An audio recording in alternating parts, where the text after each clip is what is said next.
All right, and we are kind of live. It's always like an extra step to like switch the audio, but here we go. Yeah, there we go. Hello, hello, hello. Awesome. So welcome to Laughing into the Void, episode 19. I am your host, Tom, and co-hosting with me tonight, as always, is the lovely Rosalind Paris. Hi. This time I was ready for it. This is That the was good. only time I've ever been ready for it. But you can watch our previous broadcasts on the District Comedy YouTube and Facebook channels or listen to them on most podcast platforms. If you enjoy the stream, please consider making a donation of any size at district-comedy.live. And if you want to keep up with us on social media, check out the link in the description. Special bonus plug. Our first ever District Comedy Showcase Fancy Mic is happening April 16th. Tickets are $10, but only $5 for the first 15 tickets, which is why I'm telling you now, so y'all can get that good deal playing your little butts off. Ticket links can also be found in our description, but here with us today, we have Mike Peters. He's been doing stand-up in Binghamton. Is that how you say that? Yeah, I mean, you labored it, but you got it right. Binghamton. No, so easy, Binghamton. And producing shows all over New York for 5 years. He also has a podcast, On the Mic with Mike Peters, and produces 2 other comedy podcasts. You can find his page on Facebook at Mike Peters Comedian or on Instagram at I Had Sex with Mike Peters. Thank you so much for being with us today. And we can just jump right into it. I'll stop spotlighting myself. We normally spend the show in just gallery view, so all good now. So our first question that we ask all the comedians on this show, we ask the same first question, the same last question, is how would you describe your sense of humor to someone who's never seen you perform? I'm very self-deprecating, and I try never to be malicious in what I say.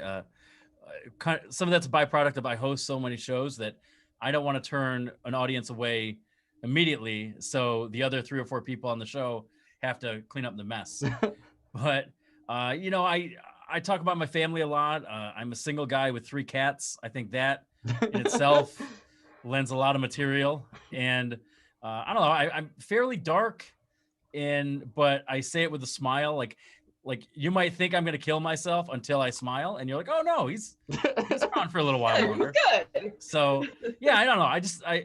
I was told one time that, and I don't know if this is a good thing or a bad thing or a compliment or a dig at my performance, but I thought I had a good set one night, and I came off stage, and a guy who was, you know, in from New York City, out of town, he said, you know what I like about you? And I said, what? He goes, even when things aren't going well, you've got a nice face, so people will root for you. I was like, I thought I had a good set. So I don't know.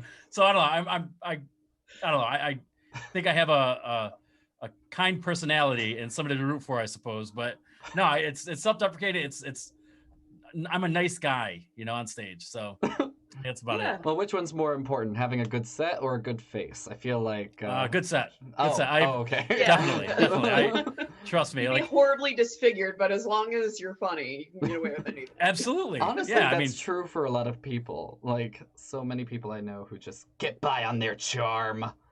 instead of their good looks. I don't know. Yeah. Or hard No, work. I guess that's also an option technically. Listen, I'm all for charm, like all for it. Style over substance every Yeah. time. Yeah, exactly.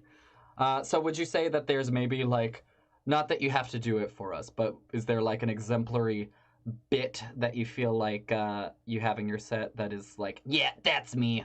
That's like cat and suicide all wrapped into one. Well, if you think about it, every cat joke is a little bit of a suicide joke. So, no, I don't think so. I think if you sum me up by material, my buddies would say, "Oh, cats, Taco Bell, I don't Saved by the Bell, Full House." So I got a guy at an open mic one time. I host an open mic in Endicott, New York, in the Binghamton area, and we were doing something over the summer. And one of my punchlines included Michelle Tanner or their house, like 1882 Gerard Street. And from the very back of this pavilion, he goes, "There it is." He was just waiting for a Full House line. So I'm very big on the 80s, 90s pop culture. And the references that make people go, "There it is." Yeah. And like, it's weird because when I do, sets with like people in their 20s, I feel like the old guy. I'm 38, and I'm like, man, like these, I'm working on a bit right now about Alf, and I don't think that's gonna go well. I'm gonna have to explain who and what Alf was. I don't have know. not seen Alf. No, I will be one of those people. Roz, have you? Yeah, I have. Oh, okay. Well, there But you go. I'm a little older than Tom is. We've got like a 4-year age gap, and it's a big pop culture. Is it 4 age gap. years? Is it 4 years? I'm 32. How old are you again? I am 28. Wow. Yeah, it's only Well, now 4 I'm years. thinking of it weird because my sister's also 4 years older than me. So I'm like, oh my God, you're like my sister? Ugh, canceled. but even 4 years is really big when you think about it. I feel well, like 4 years especially is like very definitive because at least growing up, again, with my having an older sister by 4 years, it was like as soon as like I finished high school, she finished college, and like those 4-year chunks of high school and university, and then like, not that grad school takes 4 years, but it just like, it was a very like defining different stages of life that we were in. Yeah, I mean, I've got a sister who is 6 years older than me, and she's why I know who New Kids on the Block are. Like, she had the posters, so that was kind of my ladder to a different generation, a sect of it. So and my brother's 6 years younger than me, so he knows way more about technology and everything. I mean, I gave up. Like we got AOL Instant Messenger, and I'm like, okay, cool, this is the pinnacle. And then everything after that, I'm like, I have no idea what's going on. So would you say that maybe like the having a sister who is older by 6 years maybe influenced your sense of humor a little bit as far as like the references go, maybe? No, but I do think I'm the middle child, so I've got that has definitely shaped where I am. Like, my sister and we could riff off each other pretty well, and my parents are targets. So there was this thing where my mom is not overweight. I hope she never listens to this because it's been a bit of ours for years. I don't want to blow it, but we've always told her that she's like 2 or 3 years older than she actually is. And so it got to the point where she was in school one day. She was a teacher, and somebody asked her how old she was, and it was like another teacher, and she's like, well, I'm 47. No, wait, I'm 48. No, I was born in 19. I hate my kids. So, so my sister and I, like, we never talked about this stuff, but it was like telepathic. Like my mom would say something stupid, and I would look at my sister, and we'd make eye contact, and I'd say, I got this one. And like it was a really cool tennis match with us. But I've got another sister too, but I'm the third of four, so I think I needed to do something to stand out and to get the attention on me because I've got one who is mentally handicapped, and then an older sister who got everything she ever wanted in the world. So my younger brother is 6 years younger than me. So for like 5 years, 6 years, I was the youngest child. I was the favorite. And then now I got nothing. You know, the only thing I got was in trouble for something that the other person did or did not do. So I think that is definitely a major contributor to why I'm on stage, or why I take on leadership roles, why I want to stand in front of people and just let them know that I am also in the room. Yeah. Oh, cool. Awesome. I mean, we talk about that a lot. Like being on stage is a way of being powerful. Like, Yeah. Yeah, for it's like a me, I position of have, power. yeah, like I have really bad social anxiety, but performing for me is like everyone's looking at me all the time, but this is the time I can control it, you know? Isn't Like, that crazy? Mhm. yeah. Like so many people in comedy have, like, I didn't know I had anxiety until I was in therapy, and my therapist one week says, "How's your anxiety going?" And that's honestly when I found out I had anxiety. Oh, by the way, Like, this is your formal diagnosis. yeah, and I was like, oh, and like I was talking about this with somebody else a couple days ago, but I had a friend of mine, and I think this is like the first sign of it. I had a friend of mine who, he was like one of my best friends, and I was over at his house one time, and somebody called, asked him to do something, and he's on the phone and said, "Watch this," and he put his hand over the receiver. This is back when, you know, phones, you know, were stuck to the wall, and he said, he counted to 10, and he just counted with me, and he goes, "Oh, I'm sorry, my mom, she won't let me go out." And I was like, man, that's a great move. And then I thought for a second, I'm like, how many times has he done this to me? You know what I mean? Like Yeah. here's one of my best friends, but am I? And I really remember thinking about that. And I'm like 11 years old, and I'm like, oh my God. So like I did have this anxiety moment back then, but I don't feel it so much on stage. And it's like a magic trick. And you know, it's the closest I'm ever going to get to being like Superman's powers or something like that, like having some weird strength that, oh, I'll go on stage and yeah, my joke might suck, it might not go over well, but you know, for 5, 10, 15, 20 minutes, whatever I'm on stage for, I feel like I am in control, you know, for a little bit at least. Yeah, I mean, I've definitely Absolutely. joked about like the different district comedy shows being similar in that this is my way of making friends in a very controlled environment. Yeah. Which I don't know, it's kind of been working out so far. Sometimes not so much, but yeah. Well, no. did you guys both go to college? Yeah. Mhm. Okay. Mhm. Well, like I think of comedy, and especially like the scenes, as kind of like a new college, because you're there and you know you're dropped off at college and you're in this little bubble, Mhm. and you have to make friends.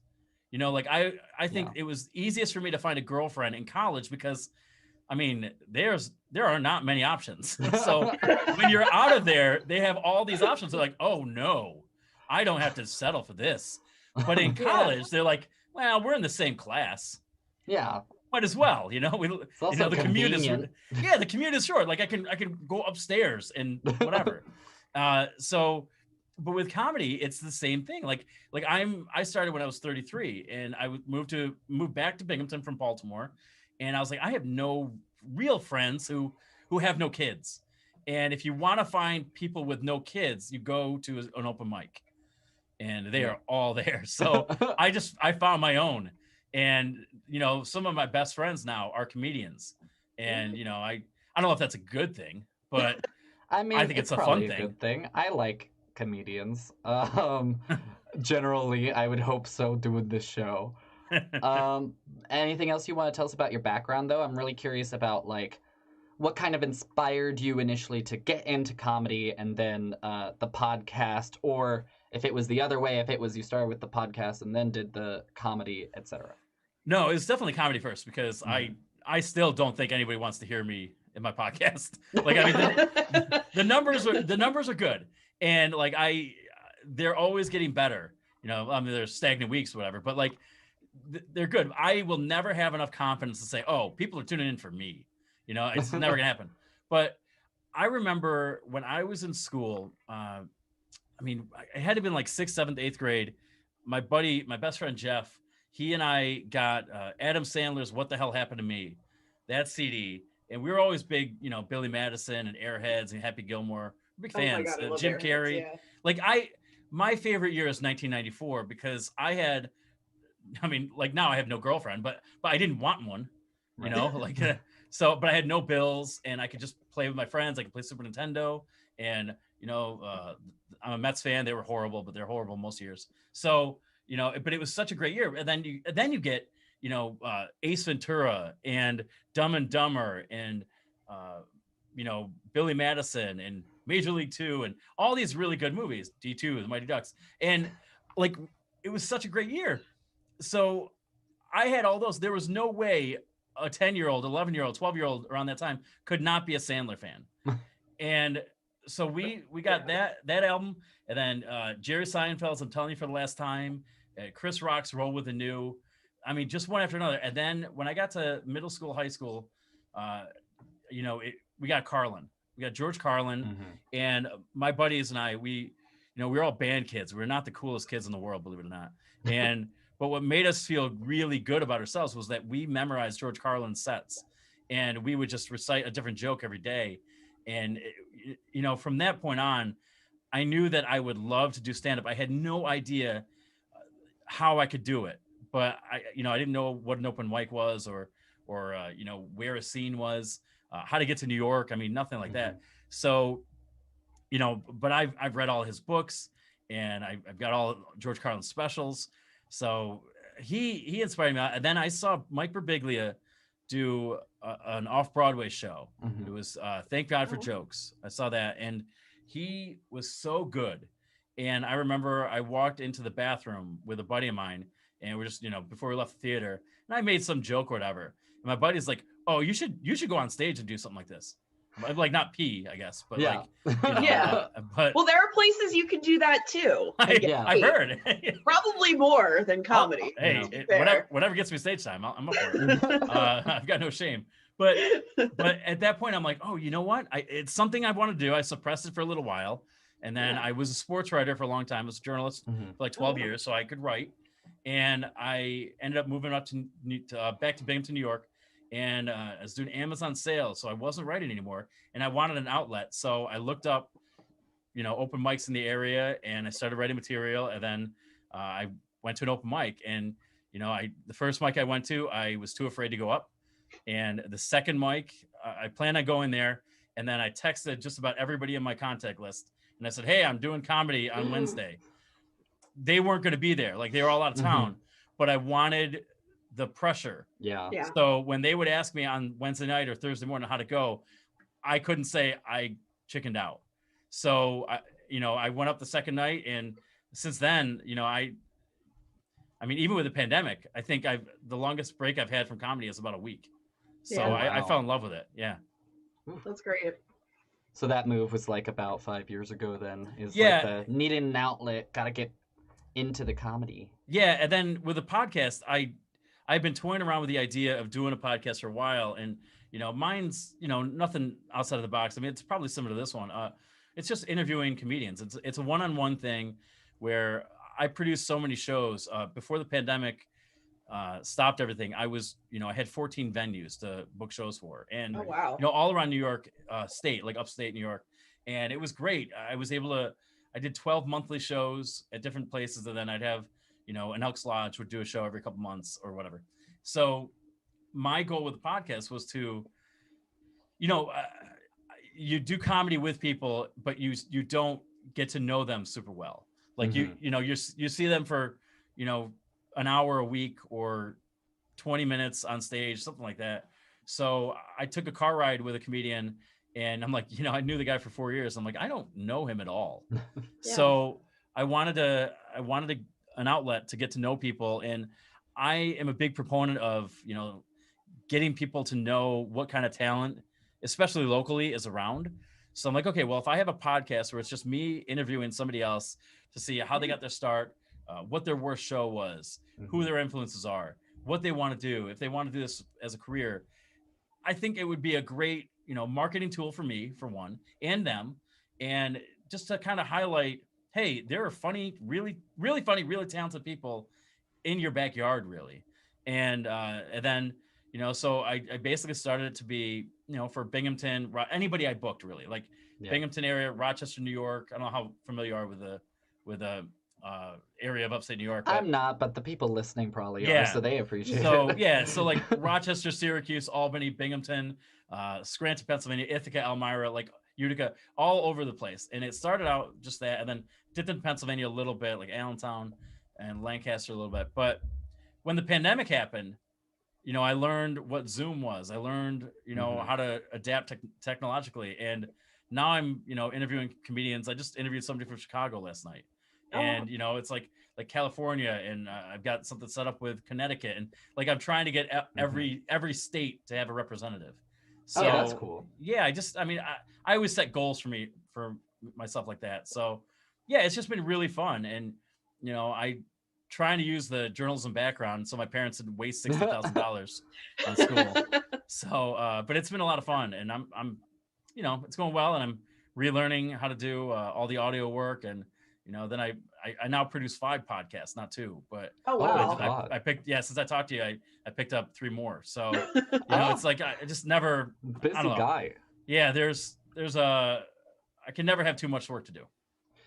Do you want to talk about the? Oh yeah. Go ahead, Rob. Sorry. I always talk too much during these, so you're good. Yeah, the 3 trademarks of this podcast are always I interrupt Tom in the beginning and throw him off. Yep. I plug the sidebar here in Baltimore. Hey. And, oh yeah. Yeah. And we interrupt each other when we're asking questions. Yes. But absolutely. I want to know, and I'll follow up with mine, but what was your worst gig ever? Because you mentioned that's a question that you ask people. I don't know. I think here's the one I'll tell. And I don't I don't know. I have to really sit down. I've had some really bad ones. Can I tell you 2? Yeah, of course. Okay, got it. So these are probably neck and neck, and they're both around Pennsylvania, or like Scranton area, Pennsylvania. And the first one, it was probably a year into my doing stuff, and I hadn't done a whole lot of out of town stuff. And you know, I met up with this booker, you know, a local booker in Scranton area, and he's like, "Hey, I got this show, and it's at this bar at like 7 o'clock." And I'm like, "Okay, cool." And I went down there with a couple of buddies of mine, and you know, when I produce a show, I give a lineup, and I'm like, "Hey, here's how much time you're allotted," and I didn't get anything like this from this guy. So I'm like, "Okay, this is going to be kind of weird." So the only thing I want to do well, obviously, but I wanted to get a video of my set because I like the material I was doing. And so it's about 10 minutes before the show starts. And I'm like, okay, well, we still don't know who's going up when. Doesn't really matter, I guess, but I'm going to set up the camera. And then, you know, the producer of the show gets on the stage and he goes, so yeah, we're going to start like now. And Mike, do you want to host? And I'm like, yeah, I can do that. And he's on the microphone telling this, and he goes, okay, well, we're waiting for you. And I'm just like sitting there. Right. I'm like, I've got a tripod in my hand. And I'm like, all right, now when I say everybody, I mean about 9 people. There's not a whole lot of people there, but still it was like, okay, this is going to be really awful. So now he's doing play-by-play. He's like, and he's putting the tripod together, and he's opening the camera. And I'm like, you got to be kidding me. So I go up there and I take the mic from him. I have to, not fat shaming. The guy was large though. And I say this you'll see. I'm going to say 400 okay. So it's important to the story. We're just trusting that. Okay. Trust me. It is. So I start telling jokes or whatever, and nobody gives a shit. They just don't care. It's about 7 o'clock at a well-lit bar in Pennsylvania. It's very open, and the only people there are comedians, maybe a friend of a comedian, and I don't know, people at the bar who are, you know, we're talking to their backs. So I'm doing these jokes, like clever one-liners, and I don't remember any of them. So they either weren't great anyway or whatever, but it's going okay. But the guy, who is very large, he walks in front of me. Now I'm taping this too. He walks in front of me while I'm doing the material. And I just said to the mic, I'm like, well, I guess that happened. And he kept going. Now he's walking around and he sits right behind me on stage in like this chair. Now he's recording me on Facebook Live. My ass. He's just got my ass in the shot. And he's doing play-by-play while I'm trying to tell jokes. And I'm like, I turn around, I'm like, what are you doing? He goes, just keep going. And I'm like, what is happening here? So I don't know what happened. Very weird show. Yeah. And it was like, and I started it. So it was like, I mean, it lasted 10 minutes and it didn't go well. And I was really pissed off. And I was doing this for free because a buddy of mine set it up and he goes, oh, it's just a free one and we'll get paid the next one. So I'm at my table and the person who followed me, or maybe she was second after me, I'd never, I didn't know her name, nothing. So she ended up being the daughter of one of the producers. There were like 2 or 3 producers on the show. It's the daughter of them. First thing she said was, I'm not even a comedian, but I'm getting paid for this. So here we go. And I'm like, you gotta be fucking kidding me. Son of a... Wow. Of a producer. Yeah. And Son I was of a producer. Yeah. So I sent another friend of mine. I'm like, you get paid for this? He goes, yep. I'm like, all right, I fucked up. God damn it.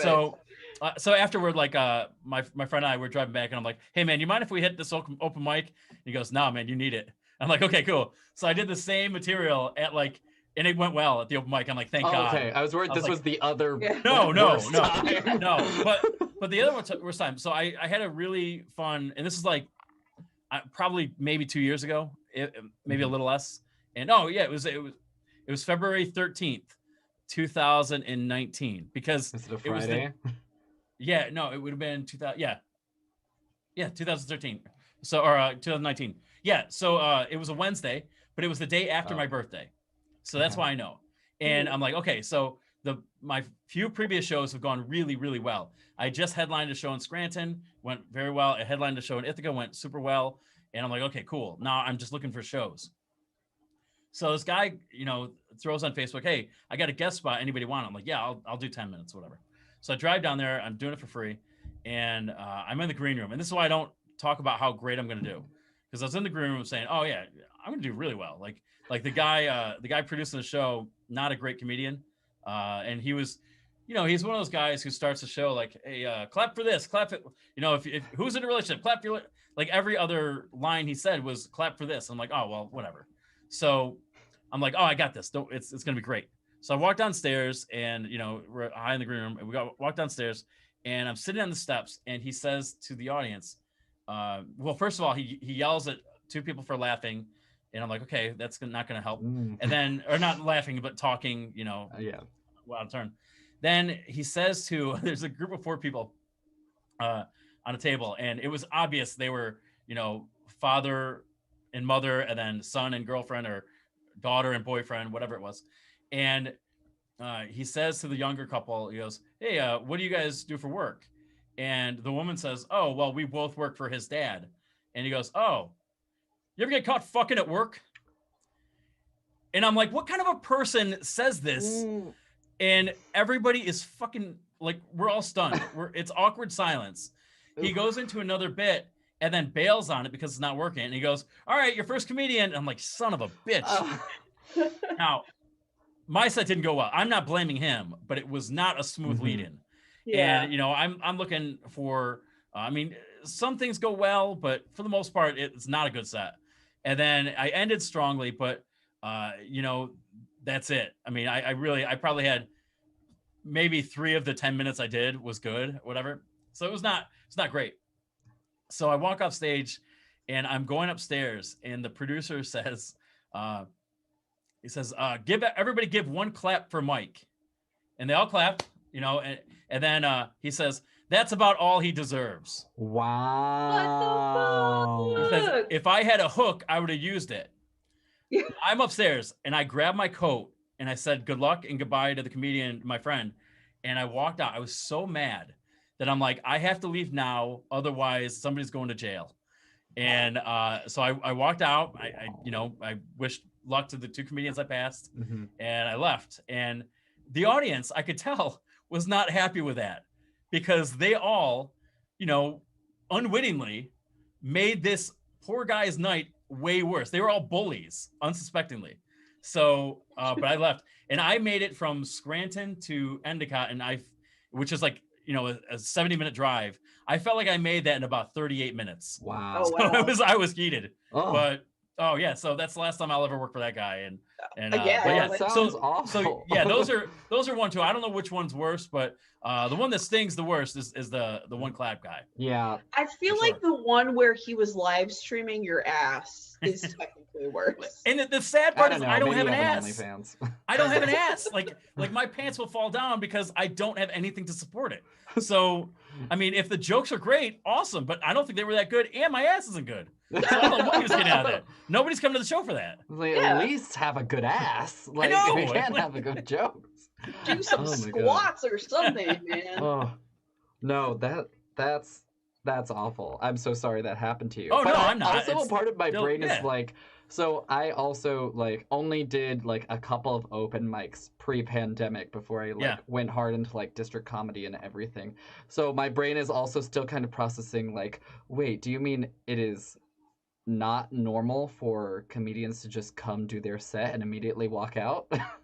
No, that's no, what I'm it- used to in like all the Zoom rooms. It's like, oh, done with my set, bye. No, that's it depends on the scene, but usually, Yeah. like if you're in a bigger city or whatever, like New York, Mhm. yeah, it's something you got. I mean, I've only done a few sets in New York, but that's something you definitely it surprises you at first, but it's like, oh yeah, once they're done, they're going likely to another mic, so you have to get it. I mean, Yeah. Zoom is a little different. I mean, they might be bouncing to another room, but likely they're just going to go get Cinnamon Toast Crunch and Go to watch bed. Gilmore Girls. Yeah, Gilmore Girls.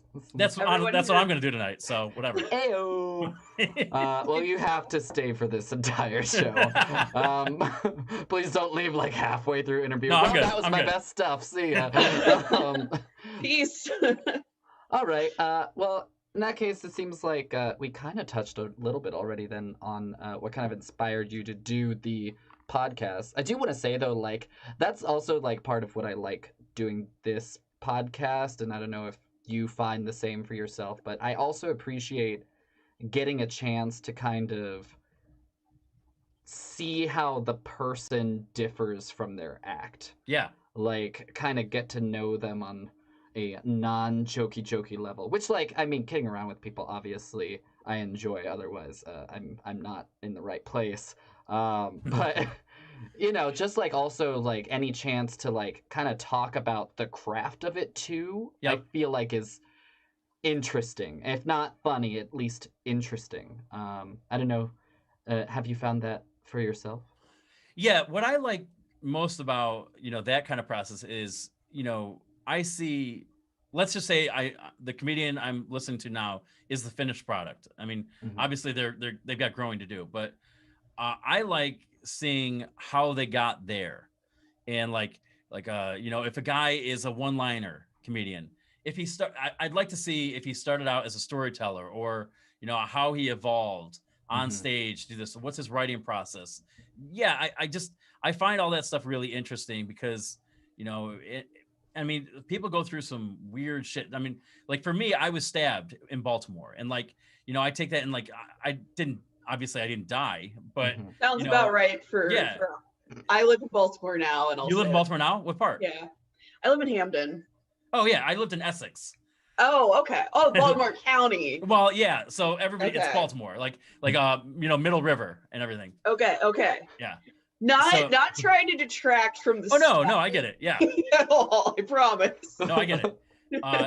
It's not. You didn't even get stabbed in real Baltimore. Is that what you did? Well, there's Baltimore City and there's Baltimore County. Yeah, and yeah, they're yeah. two very different animals. Yes. Um, Yeah. I would believe a stabbing story from either one of them, however. Well, I lived in what they call. I think they called it. Oh man, I forget. Low income housing. Mhm. That's what it Okay. was. So it happens there. But Yeah. I was told when I got stabbed, they were like, "Yeah, there's a lot of gang activity here." I'm like, "Well, that's one thing the realtor never told me about." So you gotta update your page. Yeah. But no, but people have that story. Like there are a couple comedians, and a lot of them actually deal with substance abuse, and Mhm. they're trying to get healthy and sober. And I got a buddy in Syracuse who is super funny, and he went into rehab a couple times, and he's doing really well now. Good. But he was like, yeah, I think like PCP was one of the first Mhm. drugs he took. And I was like, I okay, I thought only dare officers had that. Yeah. Like, it was weird. And another guy talks about ketamine, and these are drugs. Like, I've smoked pot 8 times in my life, and I'm like, I'm there. It's basically all these comedians are teaching me a dare course. They're like, here's a drug, and here's what it does to you. Well, basically. And I mean, it's interesting. So yeah, I like talking about the craft, but I think, having that journalism background, I am trying to go more toward who this person is as a person. And, it's fun, especially when I started branching out to, talking to people in Texas and Florida and, name any other state. And I interviewed a guy in South Dakota, and the South Dakota scene is very similar to the Binghamton, New York scene. I mean, we all have the same idiots and go through the same garbage. I mean, comedians are the same. We're just weird, screwed up people with a whole lot of flaws and seemingly one outlet to throw all of our problems into. Yeah.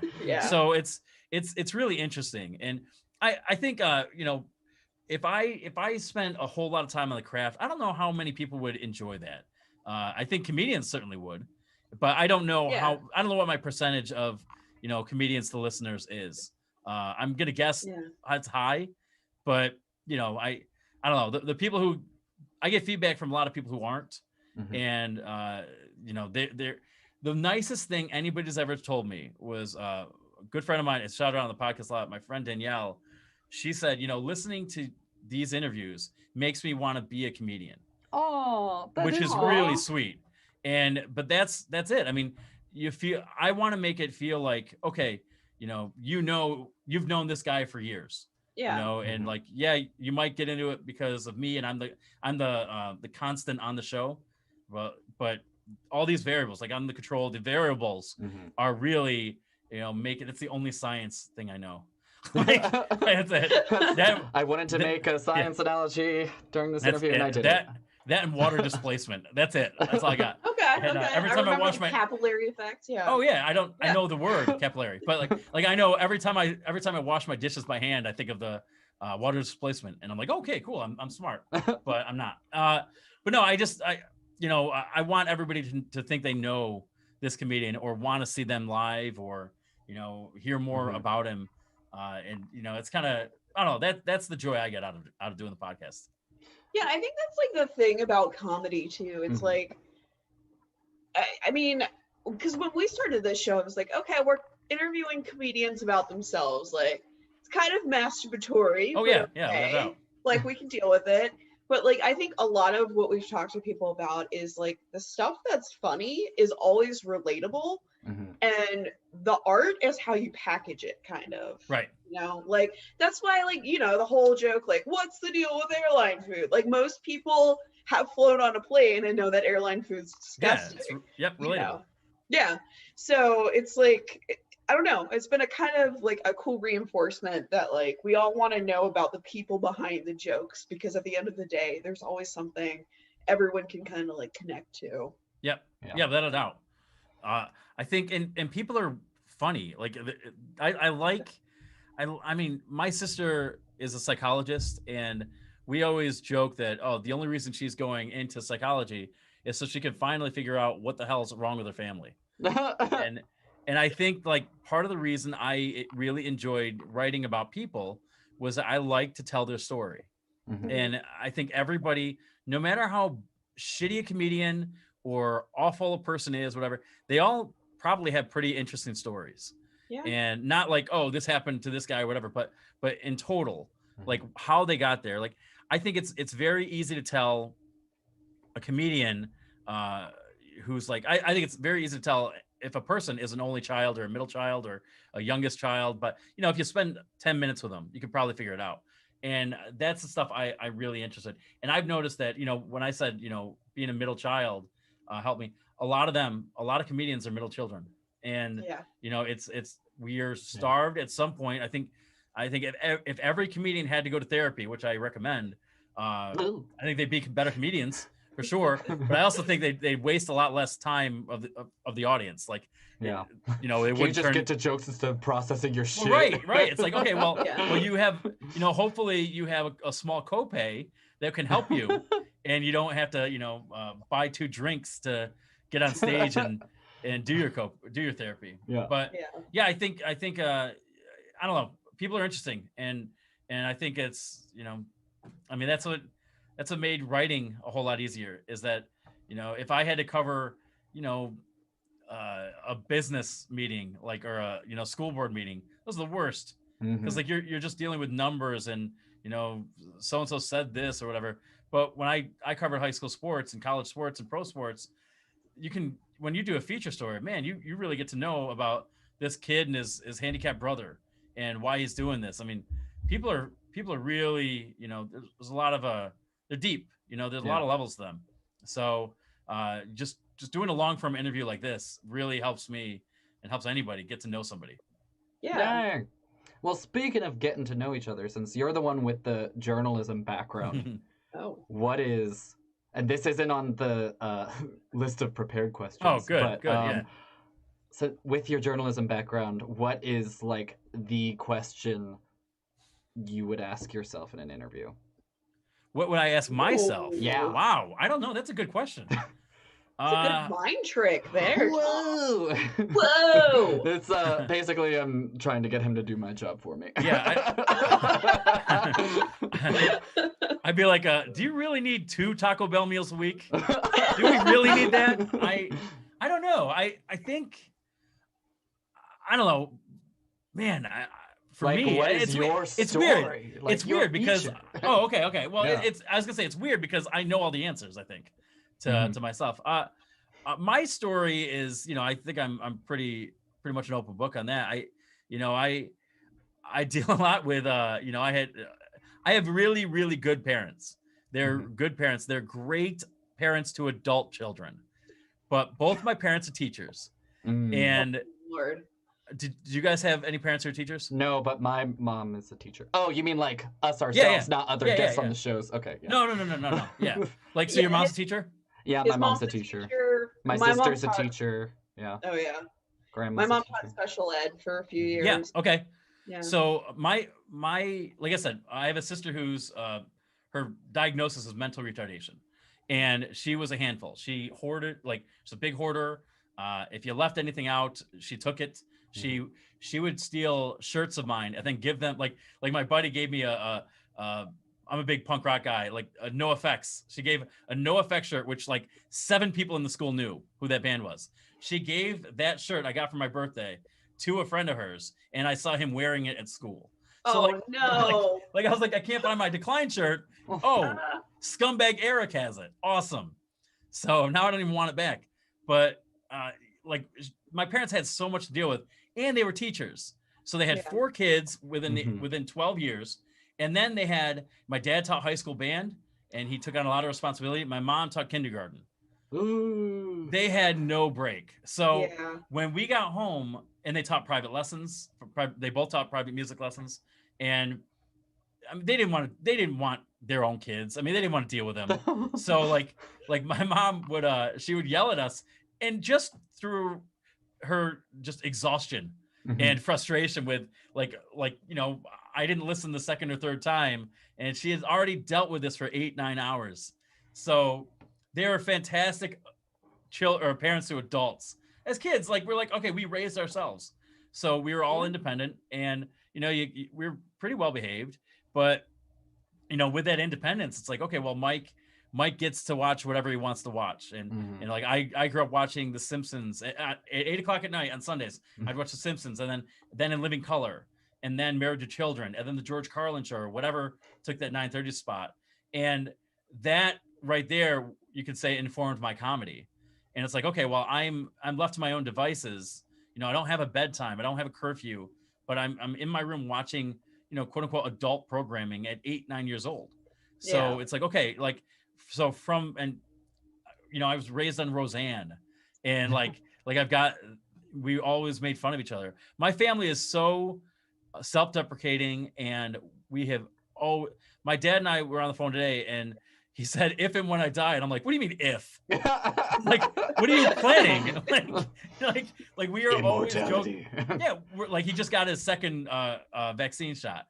And I'm like, damn. Well, that's fair then. We all know what Bill So Gates yeah, is that's Yeah, but that checks like out. they got their first shots, and I'm like, well, guess I got to call the hitman again. And like we are always threatening to, jokingly kill each other. And I don't know, it's just like my story is just, man, if it's funny, go for it. I like to be the punchline. I like to, as long as somebody's having a good time, I'm having a good time. And that's just how I've always been. So I don't know if I answered my own question on that, but Either way, I enjoyed watching it happen. It was good television. Thanks. That was a nice little break for me. Thanks. But yeah, okay. So let's get back to, well, I'll switch things around a little bit since we're kind of talking about the craft anyway.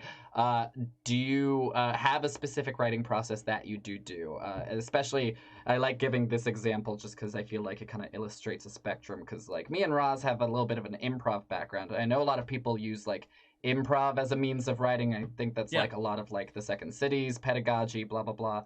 And then there's also people, which I feel like is more true to my heart, where like they have to like sit at the same place at the same time every day and fucking write like a mule trudging through sand and that's their process. So where would you say you lie on that spectrum? I'm probably a little bit of both. I mean, I don't know if I'm not really improv. Like if I'm on stage and I create a new tag or something like that, like I guess that's semi improv, but I like to sit down and write, but I can't always do that. So I walk, I'm big on like the step thing. I got a Fitbit, and for I walk 10 miles a day. So if I'm, you generally like once it hits midnight, I'm like, okay, let me get a couple miles done and then go to bed. But I will try to think of stuff then, and I'll write it down. And if I have a good joke, I'll write it in a, I do everything on my phone or on Google Docs, and maybe it's a Facebook, I throw it on Twitter, I throw it on Facebook, and if it gets some traction there, I'm like, okay, I have something. Generally, it's a one-liner, and most of my jokes are born out of that. Like I'll have a one-liner joke, and then I'll expand it to maybe a minute, maybe 2 minutes, 3 minutes bit, and but I just want to see how far I can go. And like, I have one joke where, what did I do yesterday? Like I wrote a new bit yesterday, and it was about. It's like, I think you could tell a lot about a person, like how mentally unwell they are by how many straw wrappers are in their car.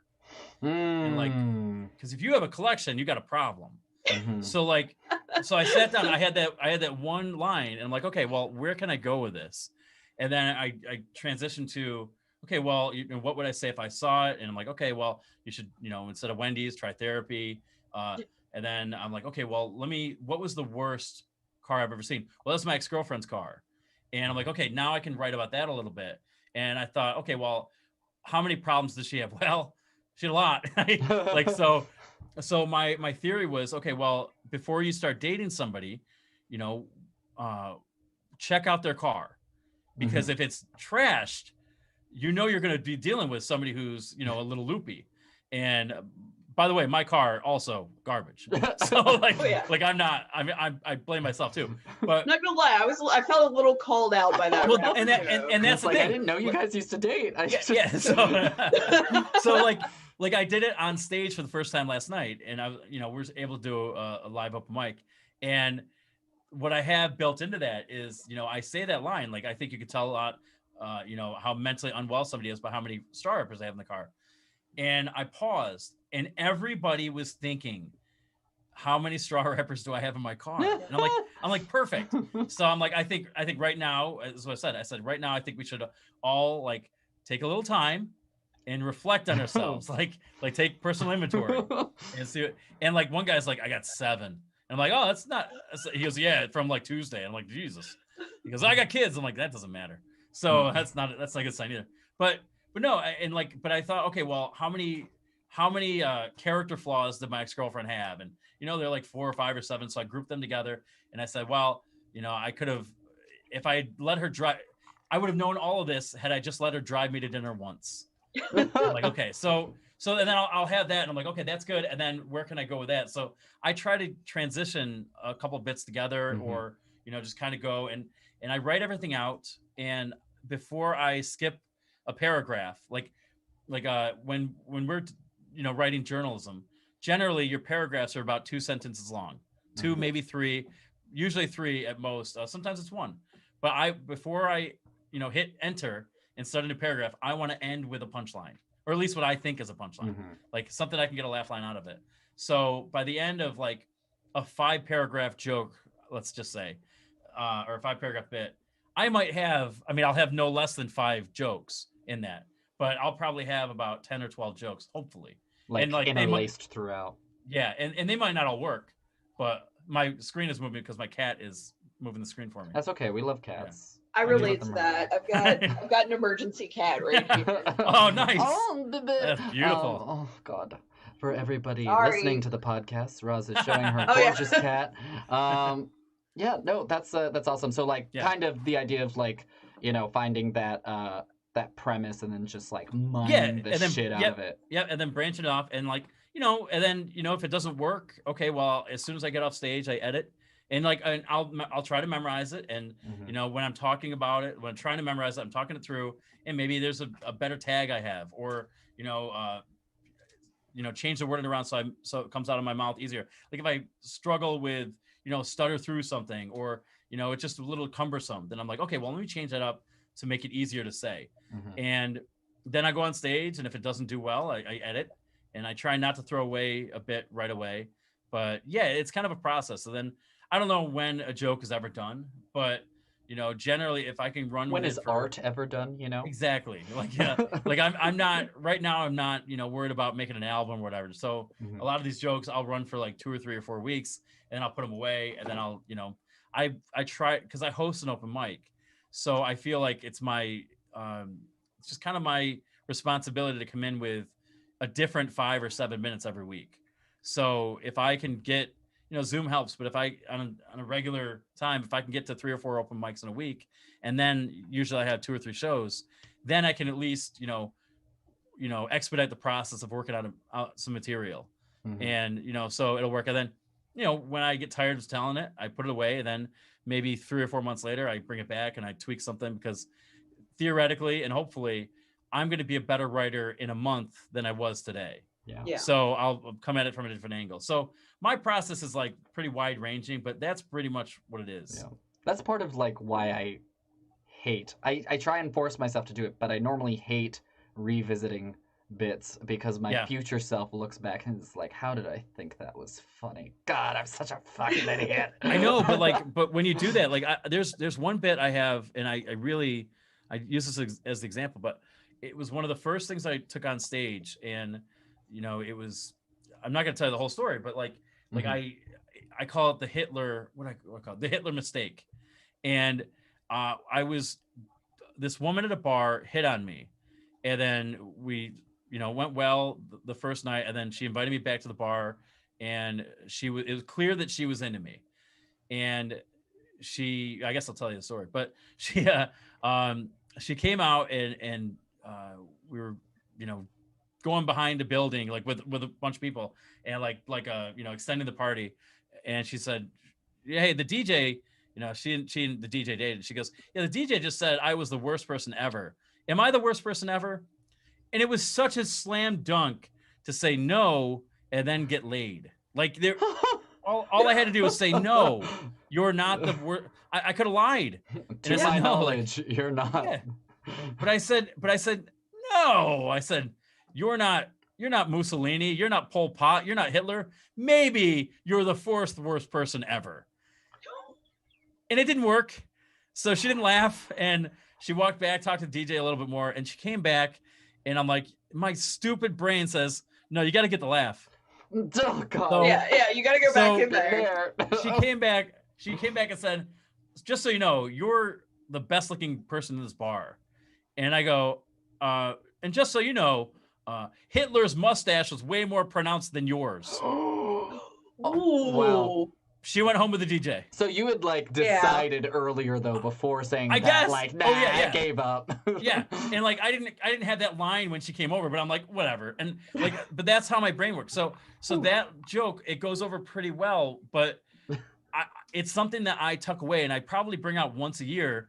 And then every time I bring that bit out, I rewrite a little bit because I want to get it better. And, you know, because it's not up to where I really want it, but I'm not focused and interested in doing a lot of work to that joke. Yeah. But eventually it's going to be good. Yeah, I think that's So- also part of like what I struggle with is like determining like, yeah, I could get the joke to work if I put the time and effort into it, but then it's like I have to evaluate and like have that like metacognition or whatever to be like, Yeah.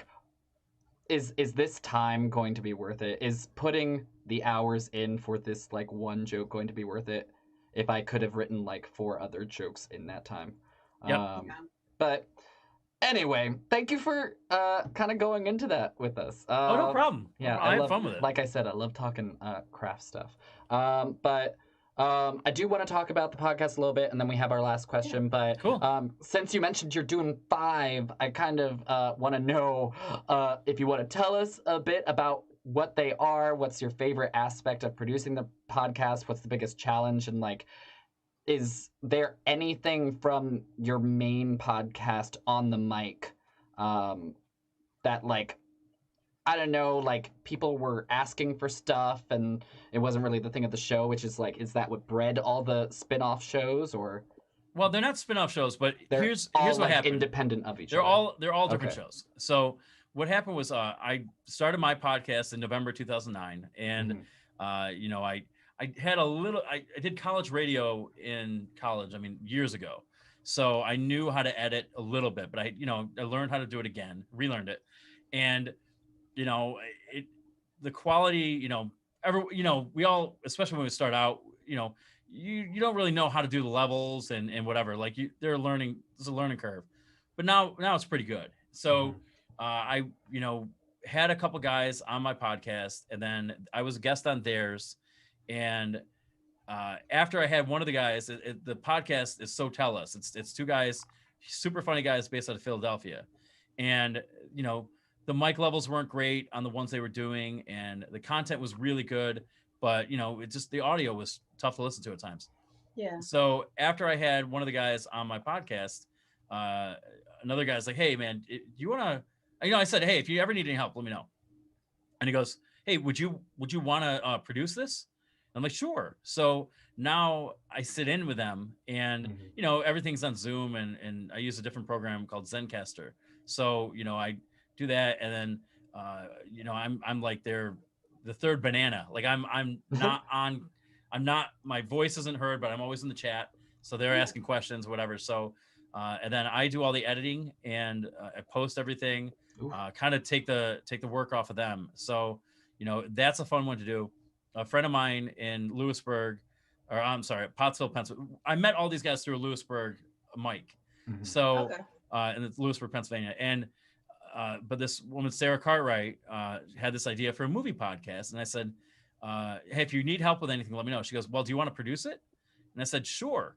And I told her too, like, it's either I could answer her questions, or I could do the producing part of it. So I liked, and she's so nice and such a sweetheart that I'm like, yeah, I want to help you. It's a lot of fun, and it let me integrate movie clips and everything. So I mean, it's just a whole lot of fun with that. And then there's a podcast called Drunk Bill Explains, which has been doing it's Bill Russell, and she goes by A-List, but it's 2 people, and they've been doing this podcast for 4 or 5 years, and they just, with everything with the pandemic, and between working and just the instability of getting the show out, they asked me to edit it and produce it. So now I do that one. Oh, and wow. so that's they're That's like, hey, so can nice. yeah, it was great, because like it's I listen to I'm obsessive. Like I'll listen to every episode they do, and like when I started listening to it, they had 84 episodes. Most of them are like 2 or 3 hours long, and I'm like, all right, well, I'll get through it, and because I'm a completionist, so I knew the style, and they trusted me with it, and I think I've produced 4 or 5 episodes from. I just started it in February, I think. So that's been going. That's fun. And then I've got that Drunk Bill Russell. He and I started doing a podcast. It hasn't come out yet. We've got 8 episodes banked, and It's we have never seen The Sopranos at all. So we decided to do like a first watch of The Sopranos together. And that one, we got 8 in the can, and that'll come out. I think we're gonna get the whole first season done, and then throw it out weekly. But yeah, that I do that one too, and I like the editing, and I've got the time to do the editing, so it's a lot of fun, and they're not quite born out of my podcast on the Michael Mike Peters, but like they're related. I mean, it's they all consider themselves sister stations or sister podcasts with each other, so it's kind of a cool community. And it's kind of like a network, sort of. It is, but like I don't have. They're not under my umbrella. They could be, I guess, right. But I don't have the ego to do that it's yet. More like a reflection of like if he's producing it, he's like interested in the topic. So in that way, they're a little bit of reflection of your personality. Yeah, and they're all funny. Like they're all good podcasts and with good people. And I think that would be my limitation. I don't want to work with assholes. So that's fair. That's it. Although that's you're a great open mic with someone will... for me. yeah, thanks. I'm gonna listen to the Sopranos one because I've rewatched all of the Sopranos during quarantine 2 times now. It's really good. Oh my god. So, we've watched 7 episodes. I haven't seen an episode yet. We did an intro episode basically explaining what we're going to be doing and what we know, and we knew nothing, like nothing. And I didn't know. I don't know if I think Gandolfini was in like Analyze This or That or something like that. That might be the only thing I'd ever seen him in. So like that's how like Edie Falco, we both watched Oz, and we know her from that and a couple other things. But yeah, for the most part, we went in there completely blind. Oh wow. Everybody knows it fades to black at the end or like whatever, but like that's it. Yeah, but it's more about the journey than the destination. Right. So yeah, but it's a good show. Yeah, well, I'll have to check it out sometime. So many people told me I needed to watch it. Then I'm like, all right, fine, I'll relent. Let's go. Oh, okay. Well, yeah, maybe I will have to check it out sometime. Anyway, so our last question of the evening. Again, we asked this of all of our comedians, but kind of what's up next for you as a 2-parter, both like what's coming up in the immediate future that we can like plug for you and promote, but also kind of asking, what are your long-term goals? Are you in comedy as a career for the long haul, or is it more of a hobby? I mean, you kind of talked about it, so we have a little indication of what that answer is going to be, but from your perspective. Yeah, as far as now, like the only thing I'm promoting are the podcasts, and like, on the Michael Mike Peters, that comes out every Friday, and I interview a different comedian every week. So I just edited my 87th episode. So, oh wow. So I got 87 different 87 different comedians, and I'm really proud of that. I've got I think 17 states represented, and I'm trying to get to 50. So, and we'll see about other countries eventually. I'm very tunnel vision. I want to get Connecticut and Montana and Indiana. Then we'll go international. Yeah, exactly. So, but that comes out every Friday. I'm really proud of that podcast, and the people I've interviewed are super funny, and they're really nice, and I've been able to bond. Like it's kind of fun because almost every time I get done interviewing somebody, like I have 14 waiting to go, like, but I'm like, I want this out now. Like I every episode I record, I feel like, oh, this is the best one, and it has nothing to do with me. It's like what I'm getting from these people, and I really enjoy that. And then as far as the second part, as long as I'm making money in comedy, that's all I really want. Before the pandemic shut everything down, I was able to pay my bills doing producing work for shows and hosting, and I was paying my rent and all my bills as a comedian, and that was a goal of mine. I've only been at that time, I'd only been doing it for about 4 years, and so I was way ahead of where I thought I was going to be. But I've got to rebuild that business, so I'm hoping to get venues back and do that, and hopefully reshape it so I don't pin myself in with low wages or whatever. So rates is the word I want. So but no, I would love to do stand up as a job. And I don't care so much for Netflix specials or whatever. The thing I did want, and I don't think I'm ever going to get the chance because Conan's changed his format, but I wanted to do stand up on Conan. That was the goal of mine. And that'd be really I just cool. I didn't live in New York City. I wasn't funny enough. I didn't start soon enough. So but I would love to be able to do 3 or 4 shows in a weekend and pay a month's rent by doing that and save money. And I absolutely love producing podcasts and hosting them. So if I were able to make money doing that too, I don't know which one I'd rather do. Like I'm having that much fun, but I really, as long as I can be in the business of making people laugh and helping people out and cheering them up or whatever, I'm good. I was a writer for so long, making no money, that I'm very used to doing a job and making no money. So, but if I can pay rent with it, I'm fine. I've got parents who are, they're good financially and they're not going to live forever. So eventually I'm going to get their money. Trickle down. Well, I'm sorry to hear they got vaccinated then. Me too. It's terrible. Now we just got to go to like buffets when they open up so I can get, get I was about to say, there's a heart problems. You'll be fine. Yeah. We'll get it. We'll be take care of back here in a few months. But okay, yeah, that's awesome. That's really cool. That's the last question we had for you today. So I'm just gonna spotlight myself real quick while we do the outro for the show. But yeah, that's our time. I want to thank you, Mike, for being such a great guest, for hanging out with us. You can find him on Instagram at I Had Sex with Mike Peters, or visit his Facebook page at Mike Peters Comedian. Thank you, Roz, for being such a great co-host, as always. And a big thanks to you, our audience, for watching the program. If you enjoyed the stream, please consider making a donation or following us on social media. Again, the links are in the episode description if you want to do that. And tune in next week. We'll be interviewing comedian Rashid Wesley Jr. And actually, now that I think about it, one more question. What was the open mic you said you host too? Because I kind of want to check that out myself. You can see Rashid there too. I know him well. He's been on my podcast before. Oh, great! Super fun guest. He's a great guest on the podcast. That mic is the Lewisburg open mic that I do on Thursdays. It happens. It's called Comic Open Mic, and it starts at 9:00 on the East Coast, and it's so good. They're easily 10 or 12 really funny people in there every week, and it's a nice community, very welcoming. Nice, awesome. That sounds great. I gotta check that out. Okay, but that's it.